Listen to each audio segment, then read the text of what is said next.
Hello guys, स्वागत है आप लोगों का हमारे YouTube channel the art John web classes में। आज हम आपके सामने पॉलिटिकल साइंस के फर्स्ट चैप्टर का सेकंड पार्ट लेकर आए हैं। आज का जो हमारा टॉपिक है वह है दो ध्रुवीय विश्व का आरंभ, the emergence of two power blocks. इसमें गाइस जो क्वेश्चन पूछा जाता है वो पूछा जाता है नाटो एवं वारसा पैक्ट पर संक्षिप्त टिप्पणी करें। Give short note on Warsaw Pact and NATO. इसमें फ्रेंड्स और भी कई एक एक मार्क्स के छोटे क्वेश्चन बन जाते हैं जो आपको इस वीडियो में आगे कवर हो जाएंगे। अब हम इस टॉपिक को करते हैं। फ्रेंड्स, मैंने बताया था शीत युद्ध के दौरान शीत युद्ध जो है वो दो सुपर पावर्स में चल रहा है, दो महाशक्तियां हैं, एक तरफ है यूएसए और एक तरफ है यूएसएसआर। दोनों ही महाशक्तियां अपने अपने प्रभाव का, अपनी अपनी विचारधारा का विश्व के अलग अलग क्षेत्रों में विस्तार करना चाहती हैं, उसे फैलाना चाहती हैं और वो विस्तार करना चाहती हैं अपने अपने प्रभाव का। इसी के चलते जो विश्व है वो मुख्यतः कितने भागों में बढ़ जाता है? दो भागों में बढ़ जाता है फ्रेंड्स। जो विश्व है वो मुख्यतः दो भागों में बढ़ जाएगा और ये जो विश्व दो भागों में बढ़ता है, विश्व के दो भागों में बंटने की शुरुआत भी यूरोप से होती है।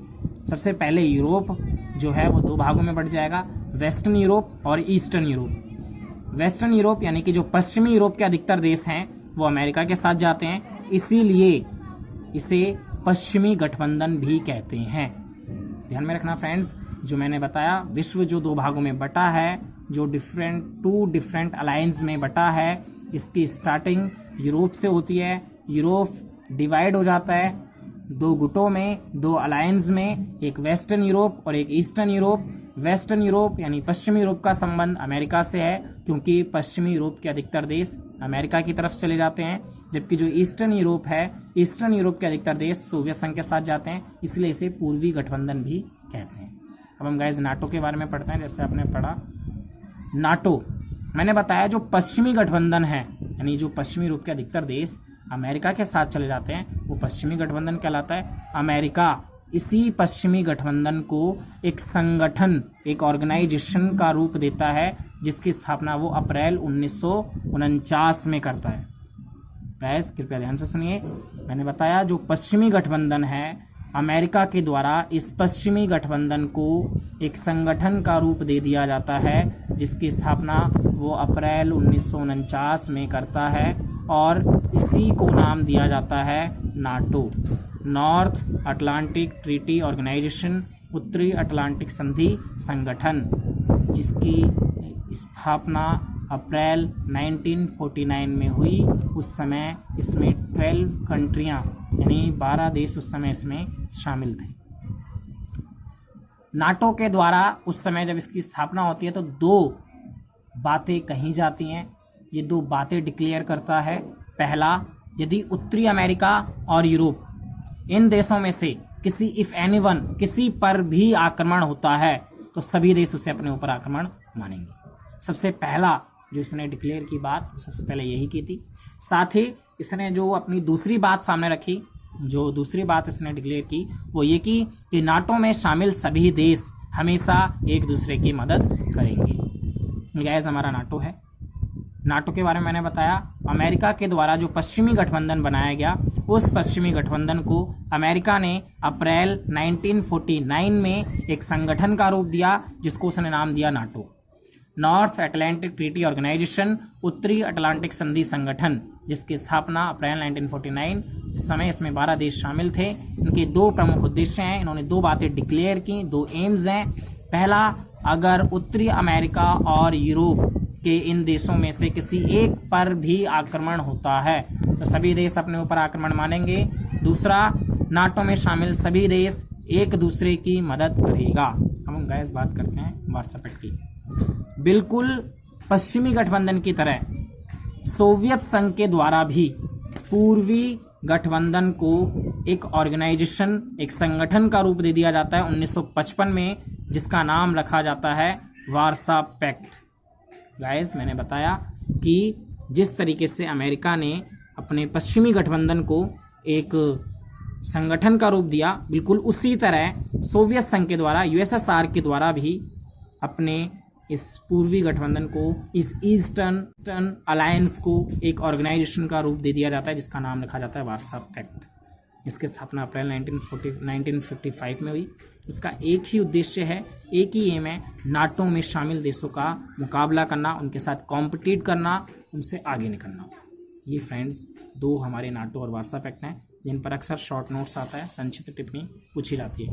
इसके अलावा अमेरिका ने और भी कदम उठाए थे जो मैं आपको बताना चाहूँगा। मैंने बताया कि ये विश्व के अलग अलग क्षेत्रों में अपने प्रभाव का, अपने क्षेत्र का विस्तार करना चाहता है। इसलिए अमेरिका ने मुख्य रूप से पश्चिमी एशिया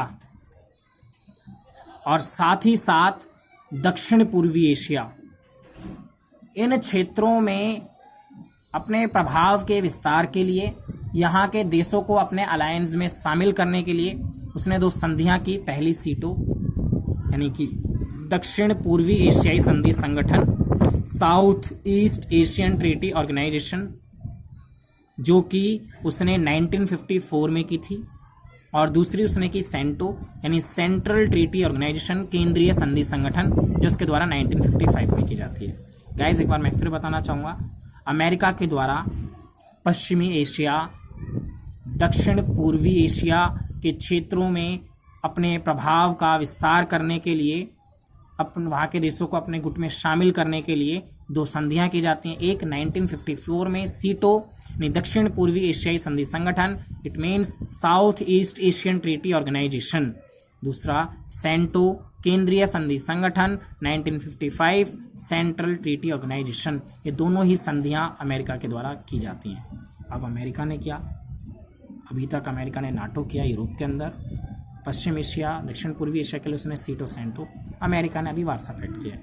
अब इतना आगे निकल गया अमेरिका, इसी के जवाब में, इन 2 संधियों के जवाब में सोवियत संघ भी एक कदम उठाता है, और इसके जवाब में सोवियत संघ यानी यूएसएसआर और साम्यवादी चीन, कम्युनल जो चीन है हमारा, वो उत्तरी कोरिया, उत्तरी वियतनाम और Iraq, north Korea, north Vietnam and Iraq के साथ अपने संबंध मजबूत करते हैं, और इस तरीके से इन क्षेत्रों में अपने क्षेत्र का, अपनी विचारधारा का, अपने प्रभाव का विस्तार करते हैं। हमारा नेक्स्ट टॉपिक है महाशक्तियां छोटे छोटे देशों के साथ क्यों जुड़ती थीं, या महाशक्तियां क्यों सैन्य गठबंधनों का निर्माण करती थीं। गाइस मैं आपको बताना चाहूँगा, ये वेरी इंपॉर्टेंट क्वेश्चन है जो कई बार पूछा जाता है। इसमें सोचने वाली बात है, महाशक्तियां जो विश्व की सबसे बड़ी महाशक्तियां जो सुपर पावर्स हैं, वो इन छोटे छोटे देशों को अपने अलायंस में शामिल कर रही हैं। मतलब कुछ तो रीजंस होंगे, तो हम उसी की बात कर रहे हैं कि ऐसे क्या कारण है, ऐसी कौन सी बातें हैं जिसके चलते महाशक्तियां इन छोटे छोटे देशों के साथ गठबंधन बनाती हैं, इनके साथ जुड़ती हैं, इन्हें अपने गुटों में शामिल करती हैं। तो इसमें सबसे पहला जो पॉइंट आता है वो आता है महत्वपूर्ण प्राकृतिक संसाधन के लिए, यानी कि वाइटल रिसोर्सेज के लिए।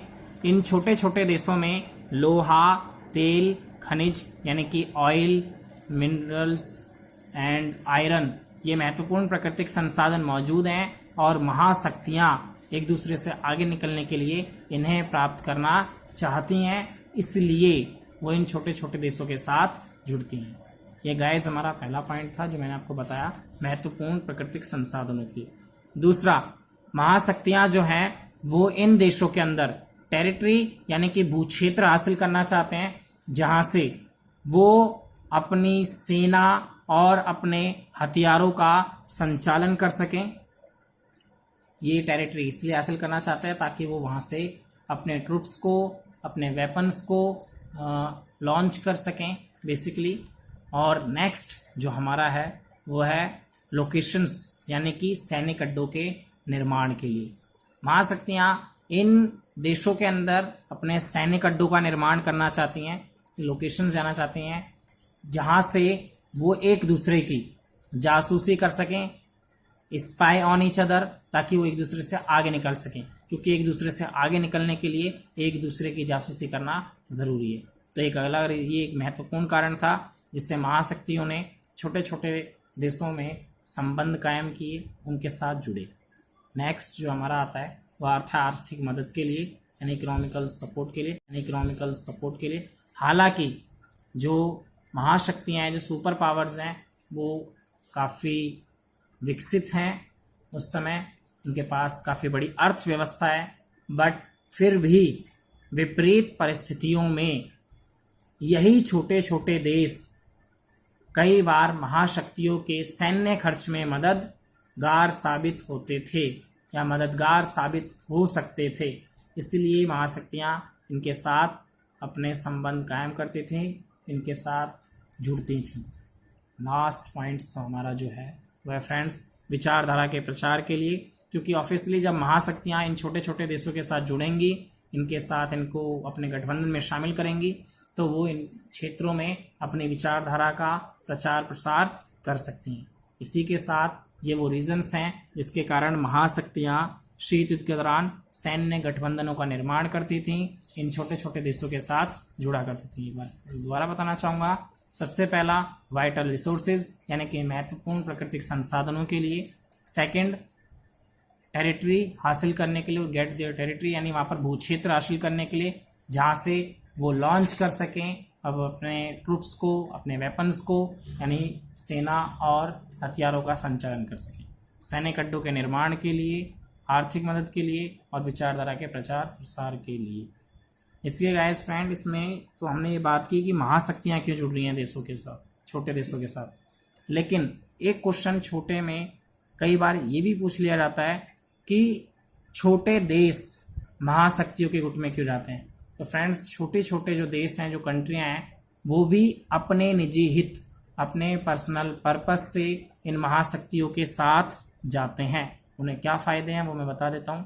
सबसे पहला, उन्हें महाशक्तियों से, सुपर पावर्स से ये प्रॉमिस मिलता है टू प्रोटेक्शन, यानी उन्हें अपनी सुरक्षा का वादा मिलता है। साथ ही साथ उन्हें महाशक्तियों से इकोनॉमिकल सपोर्ट यानी कि आर्थिक मदद प्राप्त होती है। साथ ही साथ अपने स्थानीय प्रतिद्वंदी से बचने का वादे के साथ साथ उन्हें हथियार और सैन्य मदद भी प्राप्त होती है। ये वो रीजंस गाइज। इसी के साथ मैं आज की वीडियो ख़त्म कर रहा हूँ और आपको बताना चाहूँगा कि आपको हर चैप्टर के छोटे से छोटे क्वेश्चंस कवर हो सकें, इसलिए हम हर एक चैप्टर की वीडियोस को कई पार्ट्स में डालेंगे ताकि आप हर एक छोटे से छोटा टॉपिक, एक एक मार्क्स का एक क्वेश्चन कवर कर सकें। ये हमारे फर्स्ट चैप्टर का सेकंड पार्ट है, इसको देखिए। और अगर आपने हमारा फर्स्ट पार्ट ना देखा हो तो डिस्क्रिप्शन में लिंक दिया गया है, कृपया उससे भी देखें। धन्यवाद।